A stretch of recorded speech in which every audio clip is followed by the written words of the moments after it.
salah satu pintu dari pintu surga adalah dengan birrul walidain. Nah, ini juga diantara nasihat yang beliau sampaikan. Pernah suatu hari beliau dipanggil ke istirahah, tempat villa gitu ya, untuk ceramah, makan dan sebagainya, diundang. Bawa turun ke bawah oleh saudaranya, dinaikkan ke mobil. Ada mobil besar, mobil van gitu ya, atau van. Kemudian adiknya dan teman-temannya lagi turun, pintunya tertutup. Padahal mesin sudah jalan, kunci di dalam mobil, terkunci di dalam mobil. Kata dia, kejadian yang berat yang pernah menimpa saya ketika saya terkunci di dalam mobil, sedangkan adik dan teman saya pada di luar mobil. Saya rasakan berat sekali. Karena saat itu saya gatal, nggak ada yang bisa garuk dia. Saya gelisah waktu itu, kata dia. Tapi kejadian tersebut membuat saya merenung. Selama ini saya dirawat di rumah, selalu ada orang yang merawat saya.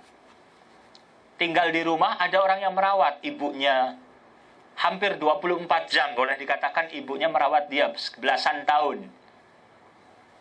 Kalau dia sakit flu, namanya orang ya, kadang ada sakit flu. Orang lumpuh juga bisa sakit flu. Tapi dia nggak bisa batuk. Sejak lumpuh nggak bisa batuk. Sehingga kalau ada lendirnya banyak di dada, dia nggak bisa batuk mengeluarkan lendir. Bagaimana caranya? Harus ditekan dadanya dengan keras, baru nanti lendirnya keluar ke mulut. Baru diambil. Yang ngerti caranya mengeluarkan lendirnya hanya ibunya saja.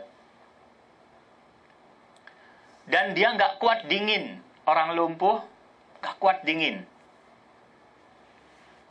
Maka kalau nggak dingin juga, kalau malam kadang ada lalat ganggu ke wajah dia, nyamuk gitu di telinga dia nggak bisa menepis dengan tangan kan. Ibunya yang bangun dalam malam itu bisa 10, 15 kali, 20 kali bangun lagi dan lain sebagainya. Kalau buang air apa dan lain sebagainya, ibunya yang bersihkan. Walaupun buang air dan sebagainya mungkin 15 hari sekali. Nggak normal seperti orang kita kan, tiap hari kan. Kata Abdullah, kalau lagi ada lalat atau nyamuk di depan saya ngusirnya hanya pakai mulut saja. Kayak gitu, seperti gitu. Nggak bisa dengan tangan. Kadang gitu pergi, tapi nanti nggak lama datang lagi gitu. Kalau saya nggak tahan, lidah saya yang keluar malah saya jilat sekalian nyamuk itu, baru nanti dibuang gitu, supaya mati nyamuk tadi. Nah, jadi dia mengatakan, saya ini kadang kurang syukur pada Allah Subhanahu Wa Taala. Ketika saya tinggal di rumah, banyak orang yang meladeni dan merawat saya. Tapi kadang saya suka marah. Emosi misalnya. Kasihan mereka ini yang sudah merawat saya dengan berat, kok saya masih suka marah sama adik misalnya, atau sama teman. Subhanallah, tiap hari bergantian sahabat-sahabatnya itu datang, Mbak. Jadi nggak semuanya ibunya terus kan. Kasihan ibunya juga perlu istirahat. Khususnya antara maghrib atau jam 5 sore sampai jam 11, jam 12 itu waktu berkunjung. Sehingga yang menunggu itu teman-temannya, sahabatnya bergantian. Mereka punya kesibukan masing-masing, tapi punya ada rasa setia dalam hal persahabatan, sehingga datang ke rumahnya Abdullah hanya untuk merawat, menunggu. Perlu minum. Perlu makanan, apa misalnya. Gatal digarukin misalnya. Itu bergantian pada menunggu seperti itu, Masya Allah. Itu juga satu pelajaran buat kita, bagaimana kita juga perlu mencontoh hal-hal yang baik seperti ini. Di Bawadi tinggalnya, dekat Kubri Sitin, di Syarek Sitin. Kalau dari Syarek Hiro nanti ada Dawar Jawadul Abyad, itu ke kanan, nggak jauh dari situ ada Kubri Khosab, itu masuk ke kanan rumahnya di dalam situ. Kemudian tapi satu sisi bagi orang yang merawat orang sakit, kalau ada di antara kita, keluarga kita yang sakit, apakah istri, apakah anak, apa orang tua ya, umum yang namanya orang sakit itu sering mudah emosi. Jadi emosinya itu tidak stabil, temperamen. Nah, kita harus sabar dalam hal ini. Baru kemarin ada tetangga saya cerita, ibunya sudah sepuh dan sakit. Itu merepotkan benar-benar, tapi dia berusaha untuk sabar. Jadi ibunya ini bolak-balik pergi mau ke hammam minta diantar sama anaknya. Padahal tidak buang air kecil dan tidak buang air besar gitu. Tapi anaknya, ayo kamu harus antar saya gitu.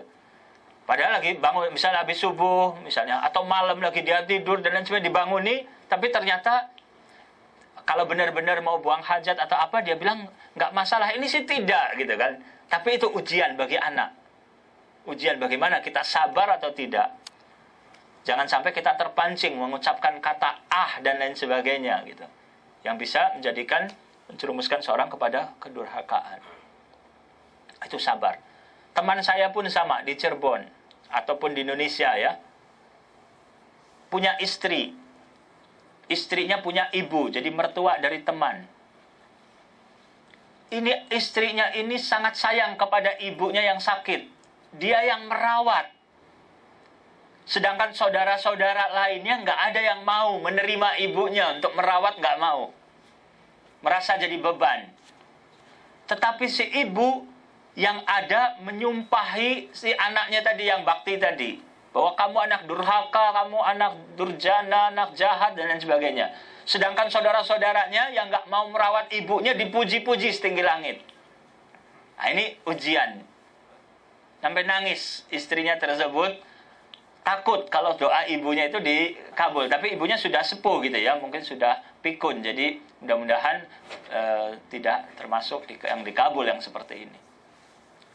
Tapi bagaimana? Dia yang repot, dia yang berat merawat dan lain sebagainya, tapi yang dapat adalah bahwa dia anak yang jahat, anak yang durhaka dan lain sebagainya.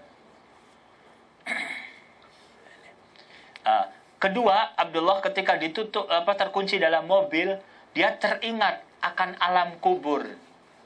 Dia bilang, sekarang saudara-saudara saya, teman-teman saya di luar mobil nggak ada yang bisa membantu saya. Begitu pula nanti dikubur, nggak ada yang bisa membantu.